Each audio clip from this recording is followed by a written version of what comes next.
Inilah rekaman video amatir warga anjloknya babaranjang muatan bubur kertas sehingga 4 gerbong terguling di stasiun peninjauan Oku. Babaranjang tersebut berasal dari jalur stasiun Niru Kabupaten Muara Enim menuju ke arah Lampung.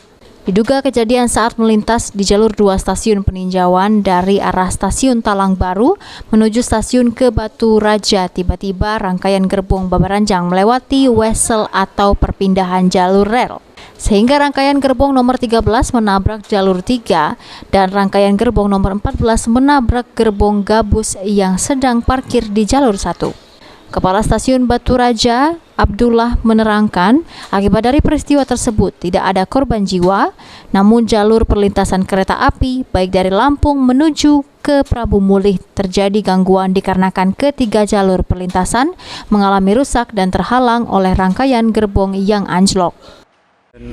Sore kecelakaan kereta PLH di stasiun peninjauan kereta barang KA Tel. Untuk sekarang 08.30 tadi sudah bisa lewat babaranjang kosongan yang melewati jalur 3 peninjauan. Itu sekarang sudah bisa lewat. Korban jiwa tidak ada. Untuk penumpang masih seperti biasa, alhamdulillah aman. Seperti Stapas pagi ini sudah berangkat KA Epres Raja Basa, sudah berangkat Tanjung Karang juga. Jadi nggak ada kendala untuk KA penumpang.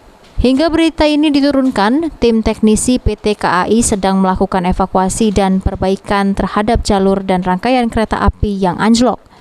Dan untuk kondisi stasiun Batu Raja sendiri, saat ini dalam keadaan aman dan kondusif, dan kereta api penumpang sudah beroperasi dengan normal. Ari Pranika, PAL TV.